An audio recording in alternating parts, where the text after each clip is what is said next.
சவா செம்ம டயர்டு. இன்னைக்கு அந்த மேனேஜர் கழுத்து அறுத்துட்டான். ஹரிஷ், நம்ம தனி கொடுத்துன்னு போயிடலாம்.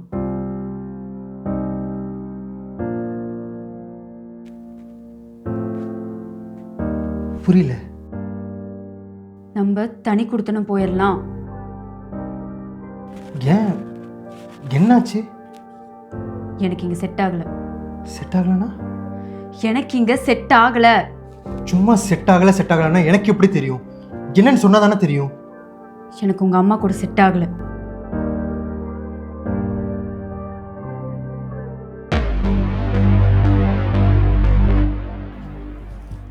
ஸ்ரீ, சொல்லுங்க அத்தை. கிச்சனுக்கு அம்மா போகிறேன். ஆமாங்க அத்தை. இந்த டம்ளரை கொஞ்சம் சிங்கில் போட்டுருமா.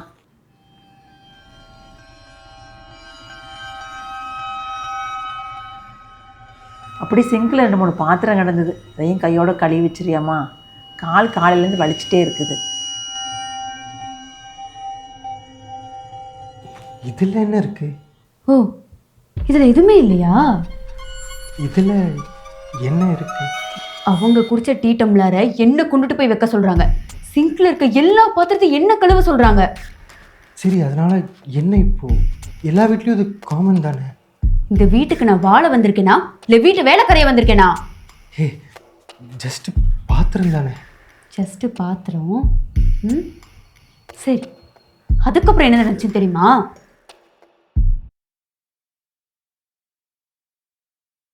ஸ்ரீ, சொல்லுங்க. உங்கள் வீட்டில் எவ்வளோம்மா நகை போட்டாங்க? ஒன்றும் இல்லைம்மா, நம்ம சொந்தக்காரங்கெல்லாம் சம்மந்தி வீட்டில் மருமகளுக்கு எவ்வளோ நகை போட்டாங்கன்னு கேட்டாங்களா? எனக்கு தெரியல, அதான் கேட்டேன். எனக்கும் தெரியல சார். சரி, அம்மாட்ட கேட்டு சொல்கிறியா? சும்மா அவங்க கேட்டால் சொல்கிறதுக்கு தான். சரிங்க சார். என்னை எதுக்காக கல்யாணம் பண்ணிக்கிட்ட? என் நகைக்காக தான் கல்யாணம் பண்ணிக்கிட்டியா? அப்படிலாம் இல்லை.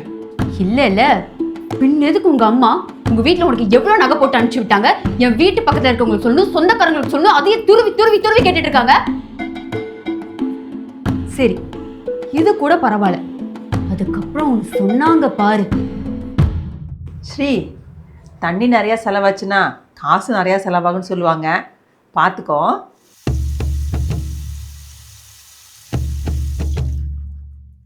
இந்த வீட்டில் தண்ணி யூஸ் பண்றது கூட எனக்கு உரிமை இல்லை இல்லை. பாத்திரம் கழுவுனா தண்ணி செலவாக தான் செய்யும். அந்த பேசிக் சென்ஸ் கூட உங்க அம்மாக்கு இல்லைல்ல. ச்சே, என்னை என்ன சொல்லி கல்யாணம் பண்ணிட்டு வந்தீங்க? நல்ல ராணி மாதிரி பாத்துக்கிறேன்னு சொன்னீங்களே, ஆனா அப்படிதான் பாத்துக்கிறீங்களா? விடியறதுக்கு முன்னாடி உங்க அம்மா என்கிட்ட வேலை வாங்குறாங்க. ஸ்ரீ, ஸ்ரீ, ஸ்ரீ, ஸ்ரீ.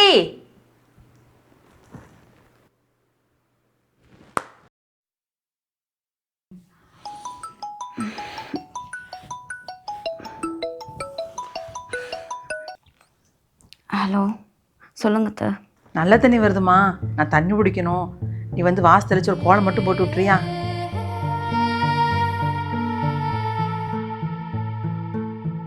என்னால இந்த வீட்டுல நிம்மதியா டிவி கூட பார்க்க முடியல.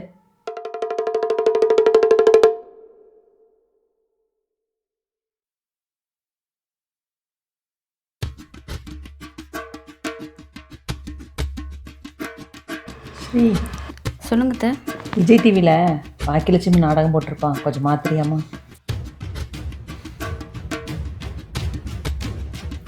இந்தாங்க அத்தை, மாத்திக்கோங்க.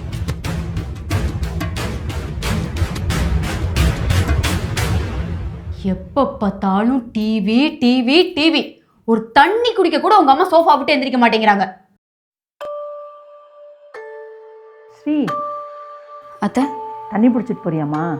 ஆமாங்க அத்தை. எனக்கு கொஞ்சம் கொடுமா.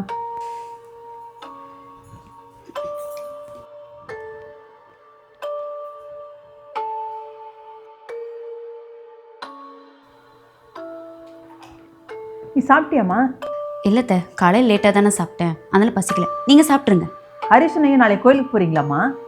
ஆமாங்க அத்தை. அப்போ நான் வீட்டை கூட்டி விட்டுறேன், நீ தொடச்சி விட்றியாம்மா? சரிங்க அத்தை. நான் உன் ஒய்ஃப் தானே, எனக்கு பிடிச்சது உனக்கு ஆசையாக செஞ்சு கொடுக்கலாம்ல. கொடுக்கலாம். ஆனால் அதுக்கு கூட உங்கள் அம்மா விட மாட்டேங்கிறாங்களே. அத்தை, இன்னைக்கு நீங்கள் சமைக்க வேண்டாம், நான் சமைக்கிறேன். நீ சமைக்கிறியாம்மா? என்ன சமைக்கிற? அவருக்காக பன்னீர் புலாவ் பண்ணலான்ட்டு இருக்கேன். பன்னீரா? உனக்கு பன்னீரே பிடிக்காதேம்மா. சின்ன வயசுலேருந்து பால் ஐட்டமே சாப்பிட மாட்டான். இல்லைத்த, நான் பண்ண கண்டிப்பாக சாப்பிட்றேன்னு சொன்னார். பண்ணலாமா, ஆனால் அவன் சாப்பிடாம போயிட்டா வேஸ்ட்டாக போயிடுமில்லம்மா. பன்னீர் என்ன கொஞ்சம் நஞ்ச காசாக விற்கிது. நீ ஒன்று பண்ணுமா, ஃப்ரிட்ஜுக்குள்ளே காளான் இருக்குது, அதை எடுத்து காளான் பிரியாணி பண்ணிடுறியா? அவன் நல்லா சாப்பிடுவான். உனக்கு ஏதாவது டிப்ஸ் வேணா கேளு, நான் சொல்லித்தரேன்.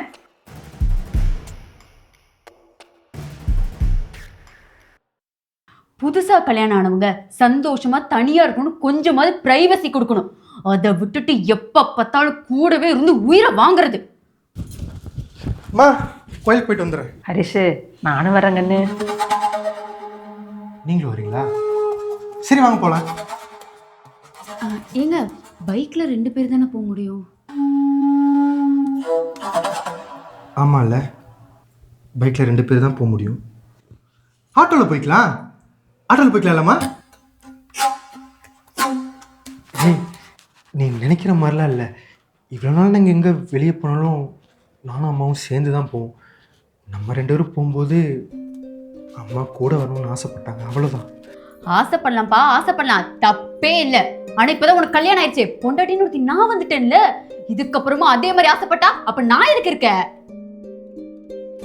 உங்க அம்மா மட்டும் இல்லப்பா, உன்னையே சொல்லணும். அன்னைக்கு நான் அத்தனை தடவை கால் பண்ணிட்டு இருக்கேன், ஆனா நீ என்ன இக்னோர் பண்ணிட்டு உங்க அம்மா கூட டைம் ஸ்பெண்ட் பண்ணிட்டு இருக்க.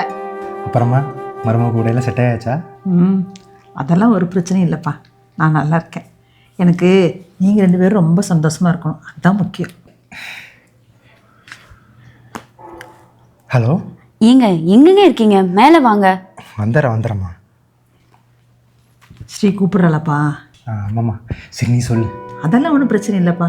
என்ன சமையல் தான் கொஞ்சம் கற்றுக்காமல் இருக்கா, சின்ன பிள்ளை தானே, போக போக சரியாயிரும்.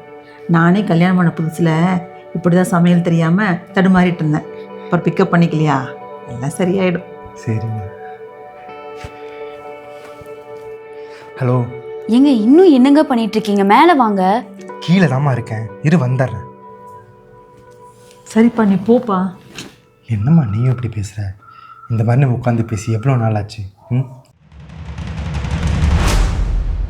கொஞ்ச நேரம் பேசுவோம், அவன் வெயிட் பண்ணிட்டோம். சரிப்பா. இங்க பாரு, எனக்கு நான் நினைச்ச நேரம் தூங்கி நினைச்ச நேரம் எந்திரிச்சு பிடிச்சதை சாப்பிட்டு ஜாலியா ஒரு லைஃப் வாழணும். அது உங்க அம்மா கூட இருந்தா சத்தியமா முடியாது. அதனாலதான் சொல்றேன், எனக்கு தனி கொடுத்தனும் போகணும். இதுக்கு மேல என்னால சுத்தமா முடியாது. தனி கொடுத்தனும் போறதா இருந்தா போலாம், இல்லைன்னா சொல்லு, நான் கொஞ்ச நாளைக்கு எங்க அம்மா வீட்டுல போய் இருக்கேன். இல்ல என்னால எங்க அம்மாவை விட்டுட்டு தனியா வர முடியாது, கொஞ்சம் அட்ஜஸ்ட் பண்ணிக்கோ, போக போக எல்லாம் சரியாயிரும், இப்படி எல்லாம் சொல்ற மாதிரி இருந்தா நான் எங்க அம்மா வீட்டுக்கு இப்பயே கிளம்பிடுறேன். எதா இருந்தாலும் எனக்கு நைட்டுக்குள்ள நீ முடிவு சொல்ற. என் அம்மா அப்பவே சொன்னாங்க, மாமனார் மாமியார் கூடவே இருக்க மாதிரி இருந்தா அந்த சம்மதம் வேண்டாண்டின்னு. நான் தான் கேட்கல, இப்ப புரியுது.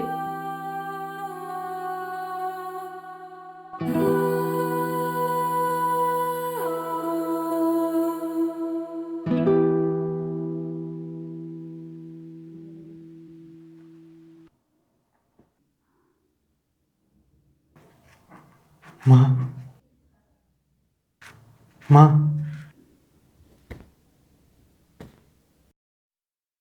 ஹரிஷு, என்னப்பா இங்கே உட்காந்துருக்க, தூங்கலையா? என்னப்பா தூங்கலையா? இல்லைம்மா, உன்கிட்ட ஒன்று சொல்லணும். என்னப்பா சொல்லு. ஆஃபீஸ் ரொம்ப தூரமாக இருக்குது, டெய்லி போயிட்டு வரக்கு கொஞ்சம் அலைச்சலாக டயர்டாக இருக்குது. ஆமாம் சாமி, உனக்கு ஆஃபீஸ் ரொம்ப தூரமாக இருக்குல்ல, டெய்லி போயிட்டு வர்றதுக்கு உனக்கும் கஷ்டமாக இருக்கும். அதான் ஆஃபீஸ் பக்கத்துலேயே ஒரு வீடு பார்க்கலான்னு இருக்கேன். அதுவும் சரிதான் கண்ணு. நீ வேணா ஆஃபீஸ் பக்கத்துலேயே ஒரு வீடு பாரு, நம்ம வேணா அங்கே ஷிஃப்ட் ஆகிக்கலாம். இந்த வீட்டை வேணா வாடகைக்கு விட்டுடலாம். இல்லைம்மா, அது அது அது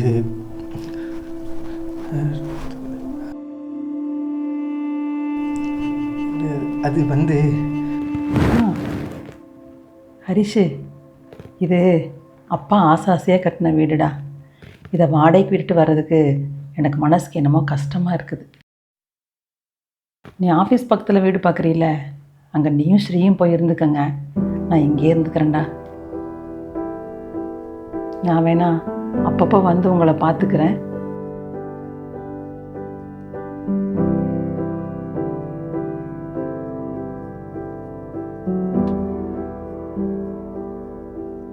ஹரிஷு, வாழ்க்கையில் சூழ்நிலை எப்பவும் ஒரே மாதிரி இருக்காதுப்பா.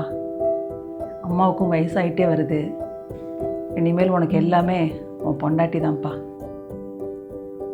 அம்மாவை பற்றி யாராவது ஏதாவது தப்பாக சொன்னால் நீ அதுக்காக கோவப்பட்டுக்காதப்பா.